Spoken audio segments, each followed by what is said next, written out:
Fishing Fanatics. I'm Tommy Line, and today we are going to talk about something special and dear to my heart. We're going to be talking about baits today. Not talking about natural baits, though, like your worms and your crickets and your bee moths. We're going to be talking about the spinnerbait.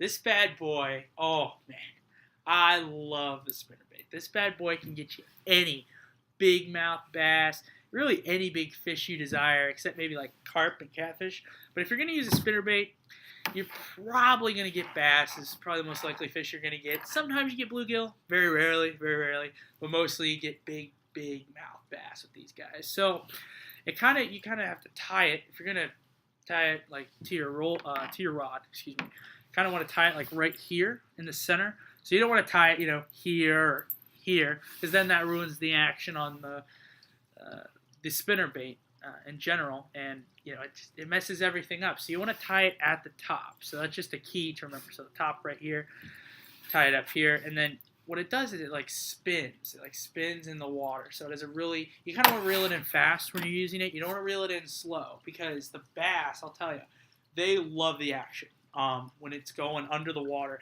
and they love that zip, and they chase it, and then they want to grab it. So you want to make sure if you're using one of these that you reel it in really fast. Now, not supersonic fast. We're talking like a nice pace, like a nice fast pace. Not like like 100,000 miles per hour. I'm talking more like maybe like 95 miles. Like, just a nice, like that. Like a nice reeling in like that. Not too fast, but not too slow. So you kind of want to make sure you're at a good pace when you're using this valuable piece of hardware right here, because I can tell you, I've used spinnerbaits before and they work depending on where you go.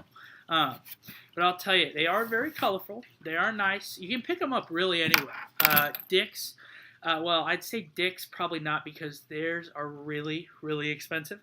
You could go to Dick's if you want a really nice spinnerbait. You can go to Dick's, you can go to Rural King, you can go to Kmart, Walmart, or wait, Kmart's closed. I'm sorry, Walmart, Target. Really anywhere they sell fishing apparel, they sell the spinnerbait, and it's a really good bait. I would suggest using it, and I love it. I love it myself. I've caught many a big bass on this great spinnerbait here, and I love it to the death of me. So if you're out there and you just want to catch a big old honking bass, man, I suggest using the spinnerbait.